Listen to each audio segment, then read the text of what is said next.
Good. Okay, great. Well, thank you and welcome everyone. Thank you for that introduction, and thank you to the United States Chamber of Commerce for this very important summit today. We know that there are over 4,800 satellites in orbit today that generate a $450 billion global space economy. We are inextricably dependent on those space assets for our everyday way of life. And space is becoming continually congested and contested. So we are so fortunate to have with us today Lieutenant General Nina Armagno from the US Space Force, who's going to help us to address some of those topics and how the Space Force is working towards helping us with those. Nina is a thought leader, she is a change agent, and she is the first female general officer commissioned into the US Space Force. So we have history right here in the making on the stage today. Thank you. Those of us that know her personally find her to be an inspiration, and she's also incredibly humble. So I can tell you right now, she's going, get to the topic. So we're going to do that right away. Yeah. We're going to talk about space today, and I really want to talk about it in the domains that we think of connect, protect, and explore. So when we talk about connecting, we can think about satellites like the GPS system that allows us to have navigation, agriculture, banking transactions, things, again, that we depend on every day. When we talk about protecting, we can think about weather satellites that inform us of severe weather so that we can protect our people and our assets, and also missile warning systems and the like that let us know what our adversaries are up to. And last, I don't think we can talk about space right now without talking exploration and the very exciting and anticipated Artemis launch that we're waiting for, which will eventually take the first woman and the first person of color to the moon, which I know will be an inspiration for all of us. So Nina, with that, I want to go ahead and get started. And I want to talk about Space Force. You're coming up on your third-year anniversary of Space Force. What are the priorities that you see now for the Space Force? Thank you, Maria, and thanks as well to the U.S. Chamber of Commerce for really kicking off your day and a half with this talk. The Space Force, as you all know, was signed into law on December 20th of 2019. And that was when President Trump signed the National Defense Authorization Act. If Clint Crozier is in the room, Major General Clint Crozier was there on the scene, and it was actually surprising to all of us that the signature established the Space Force, because according to all the rumors that we were hearing about the discussions on the Hill and elsewhere, we thought we were going to be tasked to continue to plan. So we had been planning to plan, and such a military thing, and the day the NDAA was signed, we just kind of looked around at each other like, oh my gosh, now what? We're a service, and we have one person in it, and it was General John Raymond, J. Raymond, who was established as our Chief of Space Operations. So the first year was about invent. We really took a clean sheet approach to a lot of the various activities that we knew we had to go do. We had to design our organization, and so we very intentionally designed a lean and agile and flat headquarters organization in the Pentagon, which is home to the United States Space Force, just like all the other services are headquartered in the Pentagon. We worked on our first doctrine. We worked on our first planning guidance from General Raymond, all in an effort to establish our service from essentially nothing. Operations continued. Operations had been happening under Air Force Space Command, which was an Air Force Major Command, and that continued, but everything else we were approaching as clean sheet. We established 3 field commands, the Space Operations Command, the Space Systems Command, and then STARCOM, which is our Space Training and Readiness Command, and they also do test and doctrine and education. But it was really kind of the year of invention. And then year 2, General Raymond said, okay, now that we have formed at least a nascent service, how do we integrate? I mean, If you've ever worked in the Pentagon, you know that that is a gigantic machinery for building budgets every year, machinery building strategy, requirements. I mean, all of the major muscle movements of DoD, we had to integrate into and plug into, and we spent year 2 really concentrating on that. Year 2 was as well a year of continued hiring. And when I say that, we are not fully formed yet as a service, meaning that we are still working to hire civilians and military, bring on military, toward our combined end strength of 18,400 people. That is a tiny force, so small. The Marine Corps is about 100,000 more than that. The Air Force is about 350,000. We're going to remain a small and mission-focused force. And we have not hired everyone yet that we are out there recruiting and looking for. So year 2 was about bringing over some help from other services. We brought over inter-service transfers from the Air Force, the Navy, the Army, and even the Marine Corps. We call these are ISTs, inter-service transfers, and we brought over the first 50 of them in year 2, and this year, in year 3, we're working toward our final ultimate goal of about 1,000 inter-service transfers. These are mostly soldiers, sailors, and airmen and Marines who have worked in the space domain. So we're not hiring just anybody, but at the same time, we are bringing in other types of talent because we're looking for a diverse and talented force to lead our Space Force. This 3rd year, so this is where our priorities continue. Yes. We continue to look at designing our force, our entire force. We heard mention already today about the threats in the space domain, primarily China and Russia, threatening the very domain that we operate in low Earth orbit all the way up to geosynchronous Earth orbit. And we know that we need to make our constellations more resilient.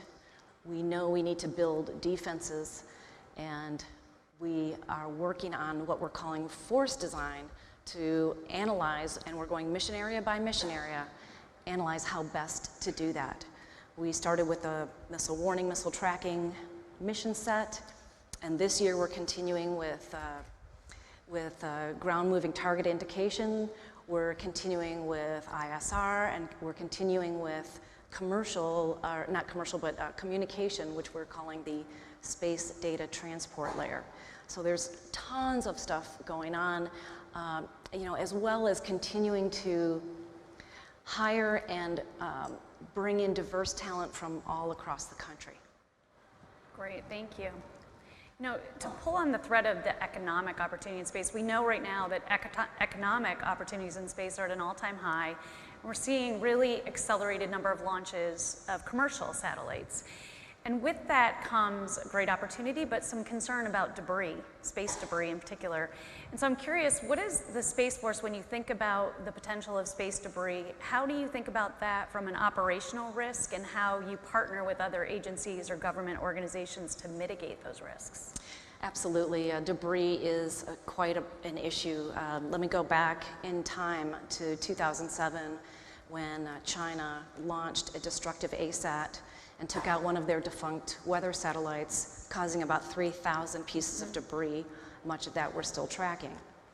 And then just last November, Russia, it was really unbelievable that they, after what they saw China do, that they launched a destructive test back in November, and that test caused about 1,500 pieces of debris.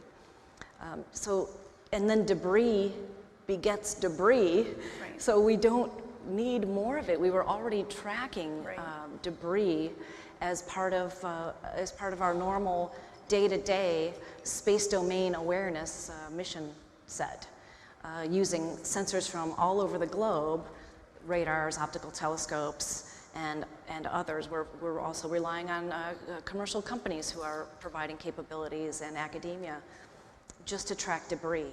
So we probably know almost better than anyone what a challenge it is. For every launch, we certainly have to calculate the probability of collision on the trajectory of the launch, as well as to the place we're going to deliver the payload into orbit. So it is quite an issue. I know that we've partnered with NASA already. NASA and the United States Space Force signed a memorandum of understanding last year, and actually it was with General Raymond and Administrator Bridenstine to explore some 20 different areas of mutual interest, and space debris was certainly one of them. Great, thank you. So we know that national security really requires a whole of government approach. So how does the Space Force leverage other government and non-government space portfolios to address our national security mission?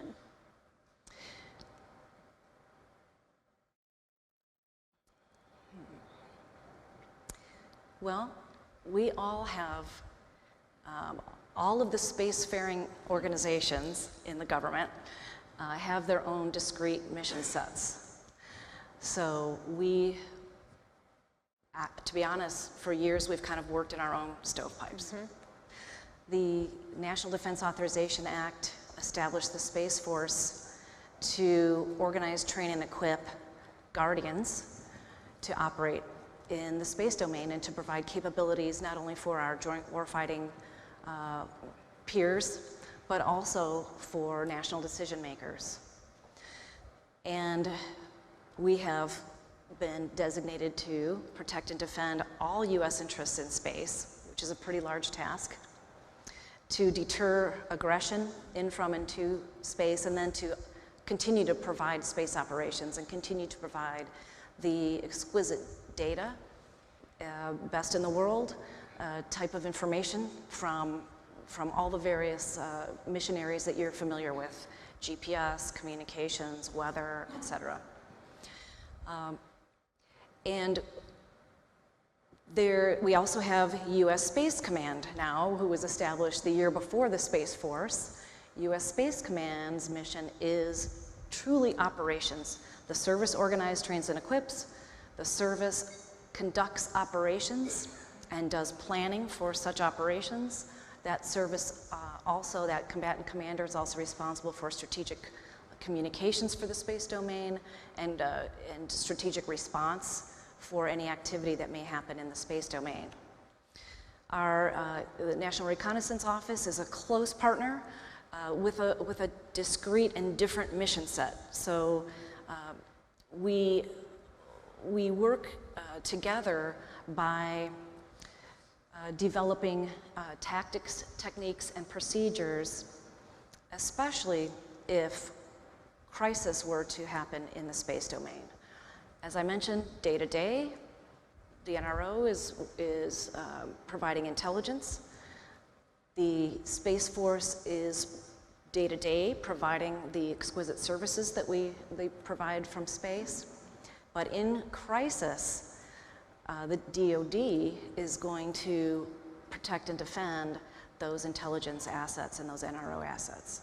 So there's a brand new space policy that was actually published on the 30th of August, 22, just a few days ago. And that document parses out the roles and responsibilities of all organizations. And again, I think there's tons of opportunity to collaborate and begin working together rather than, to be honest, the stovepipes that had been established in the past. Yeah, and really realizing that joint all-domain operations that we're talking about so much right now. I think when you think about 2050, really looking to the future, what do you see that the United States and our allies, who are very important in this domain as well, what do we need to do to achieve space superiority, knowing that we want space to be accessible, secure, and sustainable? What do you see as the things we need to be thinking about towards that time and goal? We definitely need to focus first on the bounds of gravity. So we need to make our constellations more resilient. We need to build defenses, and we need to think about offensive capabilities because we are a military warfighting branch. That's our current focus. And if you think about all types of capabilities that could be developed, that's a lot. It's a lot of money. We need a lot of help. I mean, this service, as I mentioned, we're the smallest. Our budget is going into the 23 POM here. The president already, did he? I think I can say that we're working on. Don't repeat it if we can't. That we're working on a $24.5 billion budget. And that is a 40% increase from last year, which is fantastic. But it's still 2-3% of DoD's budget. So I'm not talking about going crazy here, but we do need help from allies. And what we've done very intentionally is a concept we're calling Allied by Design that you may or may not have heard of. But the Space Systems Command, instead of building a wideband global SATCOM system and saying, hey, Australia, will you pay for it? We're actually going to bring Australia to the design table and together with Australia and other allies, and it doesn't have to be bilateral either, work through capabilities that we can either build together or they have an idea, they go off and build, and then we collaborate later and essentially use or purchase their services moving forward, because we cannot go alone in the space domain. It's too vast. What we're trying to do is a huge undertaking, and we just we can't do it all on ourselves, and we can't expect the American public to pay for it all on our own either. Yeah. But as we're looking at the future, 2050. Yes. I mean, I think beyond, once we get our current operations safe, secure, and established, I mean, I honestly think commerce will be moving to the moon before we will. I think we'll be following the channels of commerce through cislunar and then the explorers that go beyond the moon will be hopefully in close tow behind you, but we have to focus first and foremost on the capabilities we provide here in the bounds of Earth's gravity. Yeah, and I love the Allied by Design, and I think what we need to realize is that is a discriminator to us too. We have something that our adversaries don't have, which is allies, and they're very important to us and very important in this space domain. Absolutely. I want to get a little personal with you. We've talked about the Artemis launch and the first female and first person of color going to the moon. And I know you and I have been in our industries for decades, 30 years more. Yes. And when we came into these industries, there weren't a lot of role models for us to look up to, which is why we're so proud of you and all the young women and people that can look up to you and aspire to these positions now, which we didn't have when we were entering. And I'm curious, what does it mean to you that we'll be having these opportunities in space and what you think it'll mean for the future?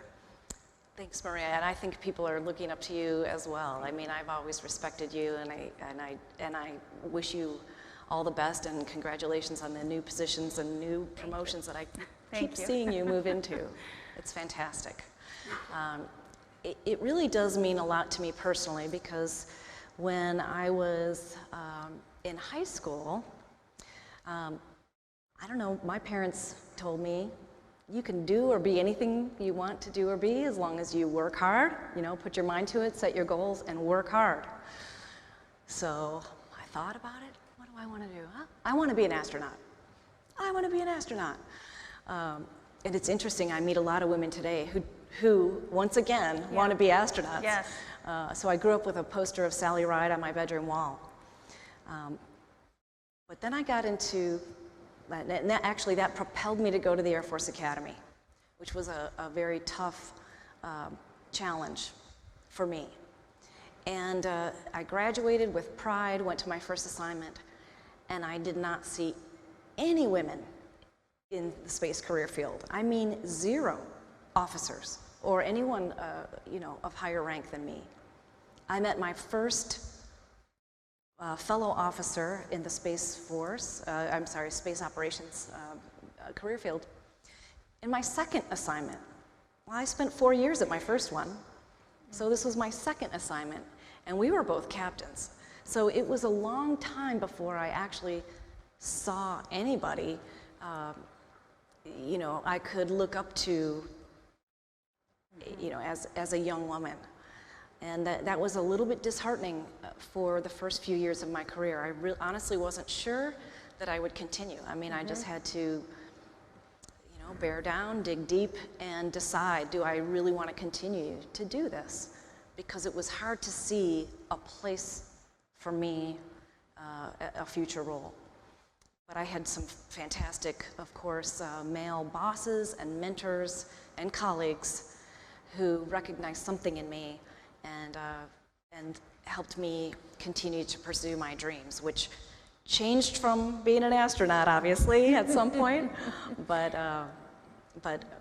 we're still, it really does take tons of support to reach any kind of dreams and goals that you may have in life. And we know that one of the ways to really increase STEM interest in children is space and dinosaurs. So we said if we could just put a dinosaur on a satellite, we could really knock it out of the park. So maybe the Space Force can work on that. Is there any closing thoughts that you want to share as we wrap up here? I think it is fantastic that our country, we just really do seem to be excited about space again. Thanks to Artemis, certainly. Yes. Thanks to companies like SpaceX and of course the United States Space Force. But the thing that I'm really thrilled about is the future. The future is so bright for space commerce, space defense, and I'm really excited to be part of it. Young women and boys across our country need to dream big again. I mean, that's kind of how I grew up, a child of the 60s and 70s, with just this promise of exploration beyond our planet. And it's here once again. Yes. And it is really cool to be part of it, and super inspiring, I think, for Americans across our country. Yeah, I think it's so important, just as we started talking about, space is an important aspect of our everyday life and our dreams. And it's really important for us for that to be sustained, for it to be secure and protected and accessible to us. So I want to say on behalf of us, thank you to the U.S. Space Force, thank you to you, and thank you to our allies who make sure that our everyday way of life continues and make sure that that is protected for us. And thank you again to the U.S. Chamber of Commerce for setting up this opportunity for us today, as well as for the discussions that I'm sure will follow. So thank you. Thank you, Maria. Thank you, everyone.